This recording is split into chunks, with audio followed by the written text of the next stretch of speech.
Les unes des quotidiens de ce jeudi 10 juin 2021, c'est parti. Rebonjour Aïssata Ndiaye Fall, rebonjour à tous. Une pendaison après un point d'interrogation. En tout cas, il y a eu beaucoup de zones d'ombre après la mort au commissariat central de Dakar d'un des complices de Baye Modou Fall alias Boy Djiné. Il s'agit d'Abdou Faye, une actualité commentée par les journaux de ce matin. On commence un peu par Vox Pop. La police, le perd de vue, entre guillemets, Abdou Faye retrouvé pendu hier. C'est l'actualité du jour. Le Nyampé, sorte d'outils pour se laver qui ne lave pas totalement la police. Seydi Gassama, la responsabilité de la police est engagée selon les droits de l'homme. Le parquet doit ouvrir une enquête. Cela n'influe aucunement sur la procédure. Ils ont été présentés mercredi dernier devant le juge du 8e cabinet d'instruction selon une source judiciaire. Et Guy Marius Sagna, les postes de police de vrais cimetières selon l'activiste. Et on a ici la douane qui saisit plus de 4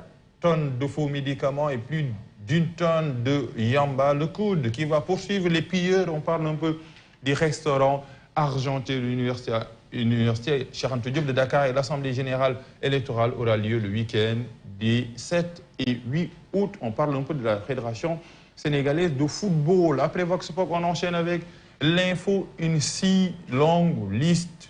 On parle un peu des prisonniers qui sont morts en garde à vue dans les commissariats. Le décès en garde à vue d'Abdou Faye vient allonger à la liste déjà assez fournie de citoyens morts dans un poste au commissariat de police, informe l'info.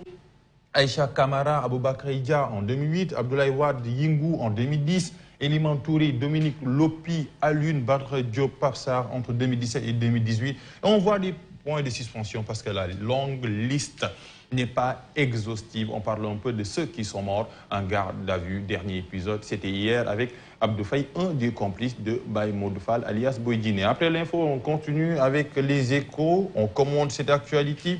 La thèse du suicide rejeté en rouge, mort du chauffeur de Boy Djiné au commissariat central de Dakar. Abdou Faye souffrait de sévères maux de ventre.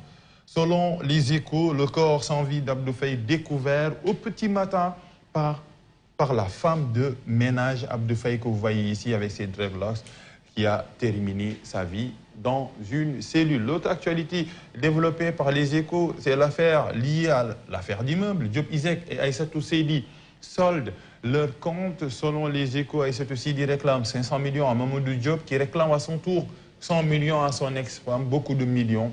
Diop Iseg parle de trahison. Aïssatou Seydi dit avoir fructifié l'école quand ce dernier est allé en exil. Un couple qui est l'illustration parfaite de cette fameuse expression « je t'aime, moi non plus ». Après les échos, on enchaîne avec Libération. 14 morts en 7 jours. Accident mortel. Le bilan est plus que macabre. 14 morts en 7 jours. La majorité des accidents impliquent des camions et des voitures. Cette place, on voit un peu ces images des accidents mortels qui ont emporté, rappelons-le, les 3 reporters, 2 reporters en chauffeur de l'ERL, TV et commissariat central de Dakar. Révélation sur la mort d'Abdou Faye, ce qui s'est passé dans les toilettes des RP, entre guillemets, arrêtés par la section de recherche, les 3 matons déférés. 3e retour de parquet pour Boy Djiné, Damsi et Cheikh Ndiaye, le dossier confié au 8e cabinet, le dossier judiciaire qui continue. Après Libération, le quotidien. Accusation contre le substitut du procureur de Diourbel, le barreau dépouille Maître Babou. Il a été suspendu, mais provisoirement. Maître Babou suspendu avec effet immédiat. Actualité alliée à la page 3. Et taxe pour prise d'image. Jeune Afrique bouclée à Gorée, commente le quotidien, et décide de détenir la sûreté urbaine. Embarras dans la pollution, le quotidien, et saccage du restaurant universitaire. Plainte du coude pour tout simplement identifier les responsables. Après le quotidien, on a enquête, homosexualité, terrorisme et réseaux sociaux. Macky Sall corse la loi, Macky Sall que vous voyez ici.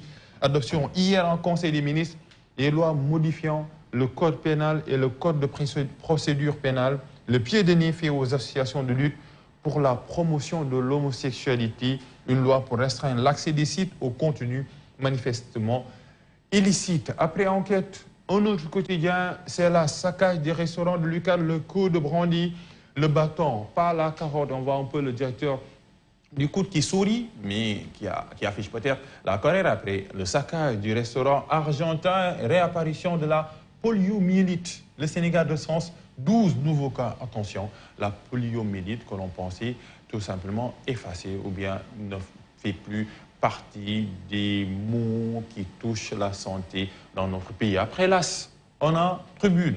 La guerre des locales, toujours une large tribune à la une de ce quotidien démarre entre Dakar et les régions avec beaucoup de points. Macky Sall dans les habits de directeur de campagne de Benno à Saint-Louis et dans le Fouta pour sa coalition du 12 au 19 juin prochain. Il est talonné par Malick Gakou qui lance sa tournée nationale. L'opposition refuse l'hibernation politique et les derniers points. Maître Wade prend de nouvelles décisions. Un nouveau quotidien pour continuer la revue des titres avec la tribune, c'est critique. Macky Sall secoue ses troupes en vue des locales. Cap Nord pour la seconde étape appelée Kaffrine, Kédougou et Tamba. Place au nord du Sénégal. Macky en tenue de directeur de campagne selon l'opposition. Après critique, Walf Quotidien, les germes d'une débâcle. On parle un peu du choix du candidat de Benno pour Dakar. La grande bataille. On a sécession entre Diossar et Amadouba, force et faiblesse des prétendants. Coût de la vie, l'autre adversaire de la majorité. Après Walf Quotidien, on a le soleil qui se lève sur un artiste sembène, l'immortel, lui, 14 ans après sa disparition. Une tribune, tout simplement, pour cet homme, un artiste immortel, actualité à lire à la page 3 du quotidien national. Après le soleil, on enchaîne avec les quotidiens sportifs. Toujours à la une, l'équipe nationale du Sénégal, les certitudes du 11 type des Lions, le 11 type que vous voyez ici avec les Salucis, Ismaël Sarr, Abdou Diallo, Nampali Sadio Mané. Ici, on a le Sénégal qui inflige à Madagascar le plus lourd score. On parle d'handball entre entrée fracassante à la CAN, senior, drame et Fédération sénégalaise de football, commission électorale et de recours.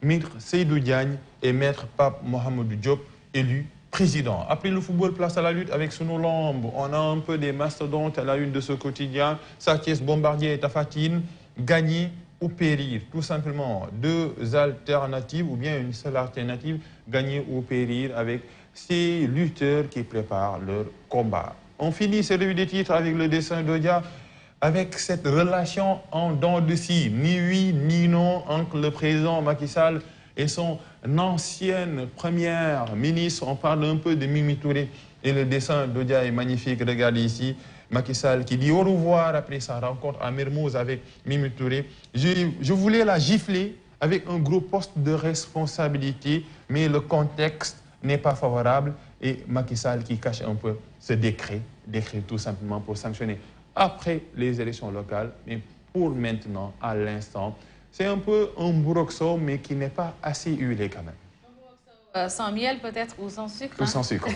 C'est ça. Sans Alors, miel. Sans miel et sans sucre. Alors, Papa Lulsar, on passe à la revue africaine, qu'on démarre avec la lutte contre les djihadistes. On parle du discours rageur du président burkinabé Kaboré. Oui, exactement, parce que vous le savez tous, le Burkina Faso a subi une lourde attaque au village de Solan, plus de 160 morts. On a le discours un peu du président burkinabé, mais face aux djihadistes, les Africains doivent se ressaisir et on continue cette actualité donnée par Africa News. Personne en dehors de nous-mêmes, les Africains ensemble et réunis, ne viendra nous sauver dans la lutte contre le terrorisme, a déclaré le président Roch-Marc Christian Kaboré à l'issue d'une rencontre à Ouagadougou avec son homologue ghanéen Nana Akufo-Addo. Et il continue, c'est pourquoi nous devons nous ressaisir, ensemble travailler à en faire en sorte que la victoire que nous devons remporter sur le terrorisme soit une victoire collective dans notre sous-région, parce qu'aujourd'hui, c'est le Burkina. Hier, c'était le Niger. Le Mali traverse une crise et on a des attaques qui débordent sur la Côte d'Ivoire. On dit que l'Afrique de l'Ouest est ceinturée par les terroristes et on continue cette actualité liée au terrorisme. On parle un peu dans la nuit du vendredi à samedi. Cette attaque au village de Solan, 160 morts. Attention, les djihadistes sont parmi nous et le président Kaboré, le président du Burkina Faso, qui alerte et demande une réponse collective face à une attaque collective à Israël. L'autre information, Papa Lulsar, c'est le Mali. Le Mali qui, d'ici dimanche, aura un nouveau gouvernement. La promesse du Premier ministre Choguel Maïga que vous voyez ici. Choguel Maïga, le nouveau Premier ministre du Mali avec un nouveau président tenu le colonel Assimi Goïta. Choguel Maïga, premier gouvernement d'ici dimanche, donc dans 2 ou 3 jours. On continue cette actualité donnée par Africa News.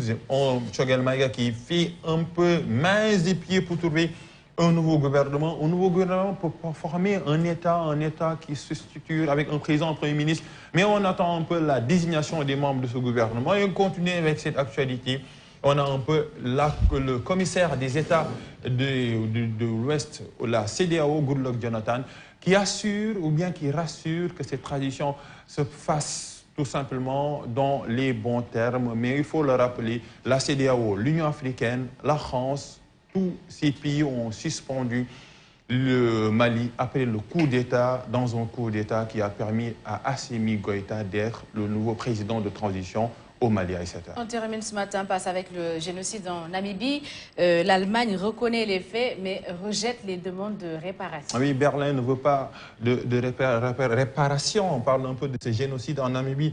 Berlin rejette les demandes de réparation selon RFI. On continue cette actualité liée un peu au génocide en Namibie avec les chefs ou bien le ministre des Affaires étrangères qui parle. L'accord trouvé se fait sur une base exclusivement volontaire. Il n'y a aucun fondement légal au paiement selon Berlin. Il n'est donc pas comparable à des réparations. C'est la position de l'Allemagne dans ce génocide. Ce génocide qu'on dit que c'est le premier génocide au XXe siècle. Plus de 80 000 morts, des héros et des Namas tués par les Allemands. Ça s'est passé ici en Afrique au début du XXe siècle, entre 1904 et aujourd'hui. La suite judiciaire, l'Allemagne qui reconnaît les faits mais ne veut pas payer des réparations.